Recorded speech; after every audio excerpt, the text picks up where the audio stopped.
अखंडमंडलाकारं व्याप्तं येन चराचरं तत्पदं दर्शितं येन तस्मै श्रीगुरुवे नमः।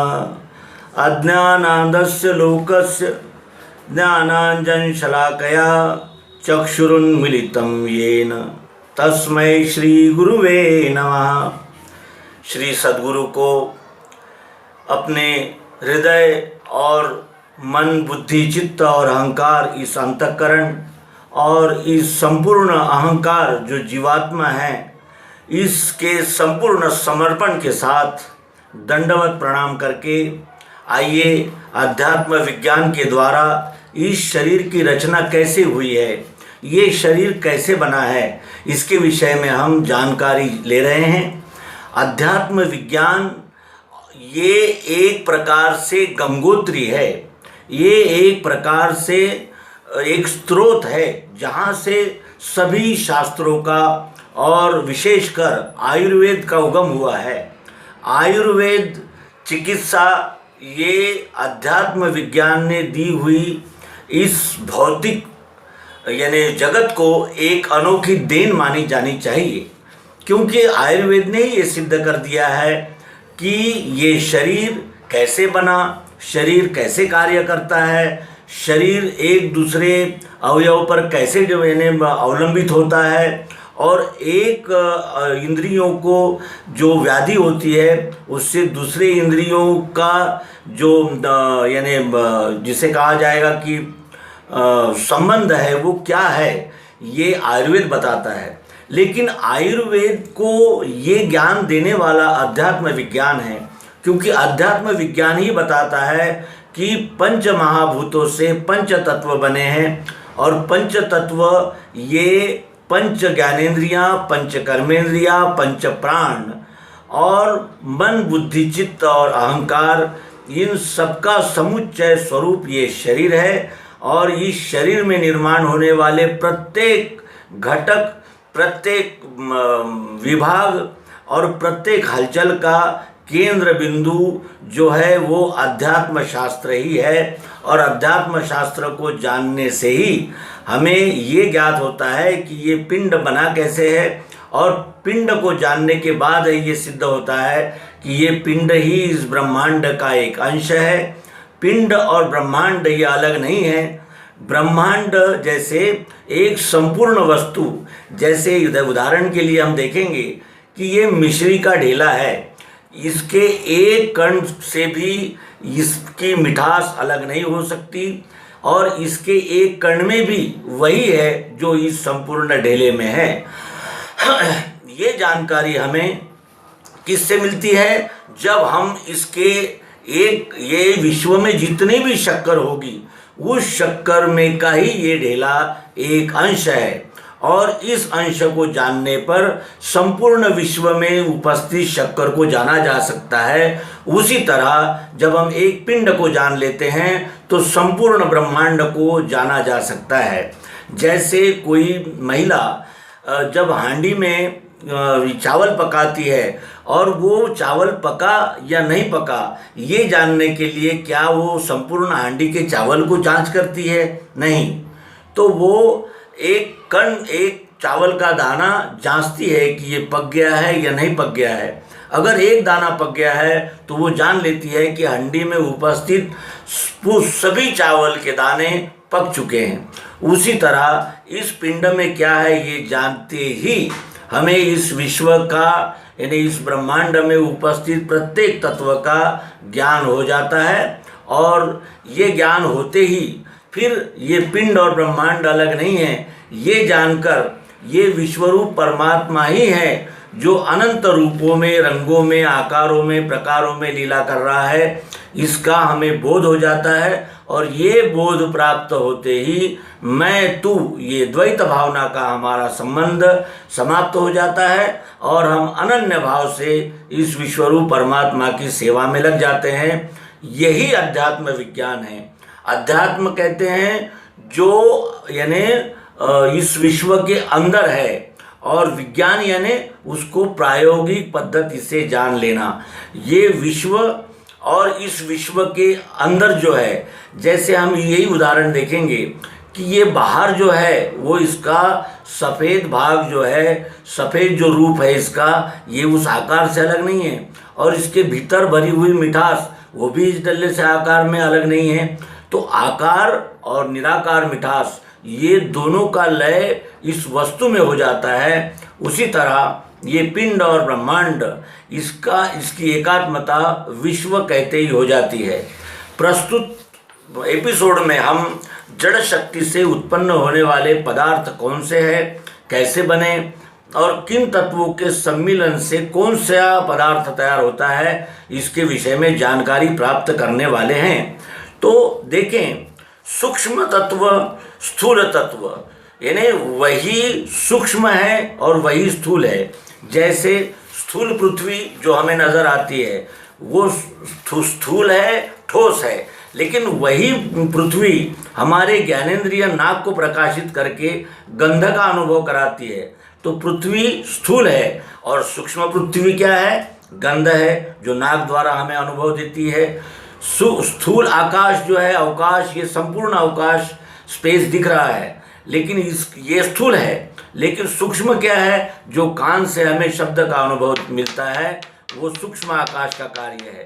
इसी तरह एक ही तत्व स्थूल और सूक्ष्म, ऐसे दो तरीके से हमारे अनुभव में आता है।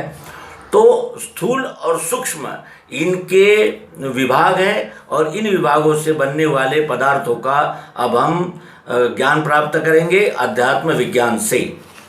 सूक्ष्म तत्व पृथ्वी और स्थूल पृथ्वी, सूक्ष्म पृथ्वी और स्थूल पृथ्वी, इनके सम्मिलन से क्या बनता है? अस्थियां बनती है, यानी हड्डियां।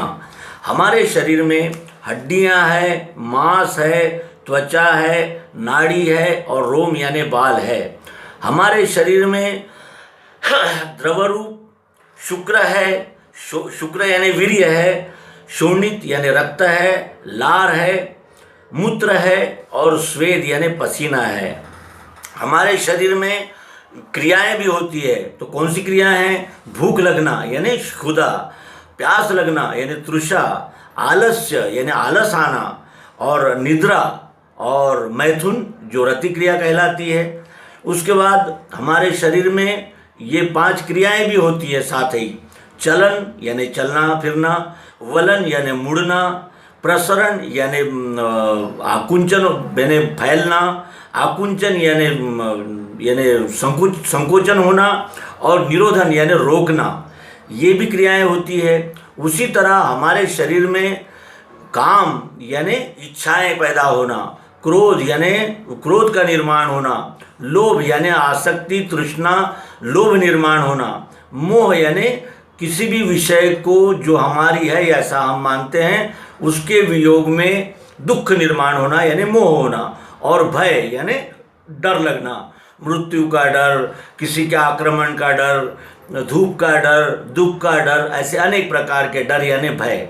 तो इस तरह हमारे शरीर के ये सारे फंक्शंस है और ये सारे कार्य हमारा शरीर करता रहता है, और इन सभी कार्यों से उस शरीर के यानी व्यवहार चलते रहते हैं। तो आइए अब हम देखें कि किस तरह ये सब अस्तित्व में आए हैं। स्थूल पृथ्वी और सूक्ष्म पृथ्वी, सूक्ष्म पृथ्वी और स्थूल पृथ्वी से अस्थि बनी है। स्थूल जल और स्थूल पृथ्वी से मांस बना है। स्थूल अग्नि और सूक्ष्म अग्नि और स्थूल पृथ्वी से त्वचा बनी है। सूक्ष्म वायु और स्थूल पृथ्वी से नाड़ी बनी है। स्थूल सूक्ष्म आकाश और स्थूल पृथ्वी, इससे रोम बने हैं, यानी हमारे शरीर पे जो बाल है वो बने हैं। उसके बाद सूक्ष्म पृथ्वी और स्थूल जल से शुक्र यानी वीर्य बना है। सूक्ष्म जल और स्थूल जल से बना है शोणित यानी रक्त बना है। सूक्ष्म अग्नि और स्थूल जल से बनी है लार। सूक्ष्म वायु और स्थूल जल से बना है मूत्र। सूक्ष्म आकाश और स्थूल जल से बना है स्वेद यानी पसीना। उसी तरह सूक्ष्म तत्व पृथ्वी से और स्थूल तेज यानी अग्नि से बनी है क्षुधा यानी भूख। सूक्ष्म तत्व जल और स्थूल तेज इनसे बना है तृषा। तृषा यानी प्यास। उसके बाद सूक्ष्म तत्व तेज यानी अग्नि, अग्नि से और सूक्ष्म तेज से क्या बना है? आलस्य। सूक्ष्म वायु और स्थूल तेज से बनी है निद्रा।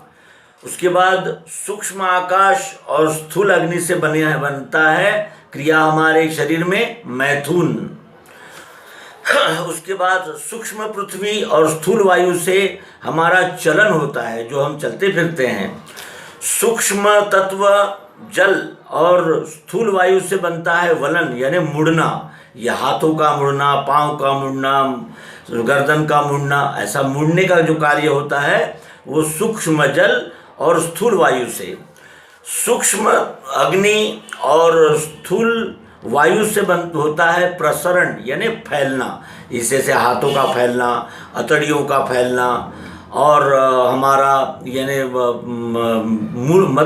मल त्याग करते समय गुदा का फैलना, मूत्र त्याग करते समय हमारे उपस्थ का फैलना, वीर्य त्याग करते समय हमारे उपस्थ का फैलना, यानी प्रसरण जो होता है वो सूक्ष्म तत्व तेज यानी अग्नि और स्थूल वायु से प्रसरण होता है।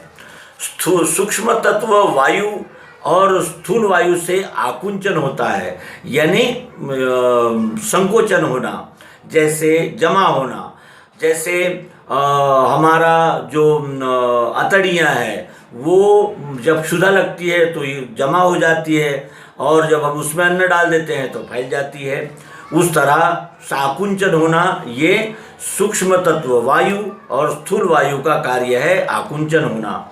उसी तरह सूक्ष्म तत्व आकाश और स्थूल वायु से निरोधन यानी रोकना, जैसे हम पेशाब रोकते हैं, कभी कभी मलत्याग रोक देते हैं, उसी तरह ये जो रोकने का कार्य, निरोधन का कार्य जो होता है वो सूक्ष्म तत्व आकाश और स्थूल वायु के कॉम्बिनेशन से ने सम्मिलन से ये कार्य होता है निरोधन।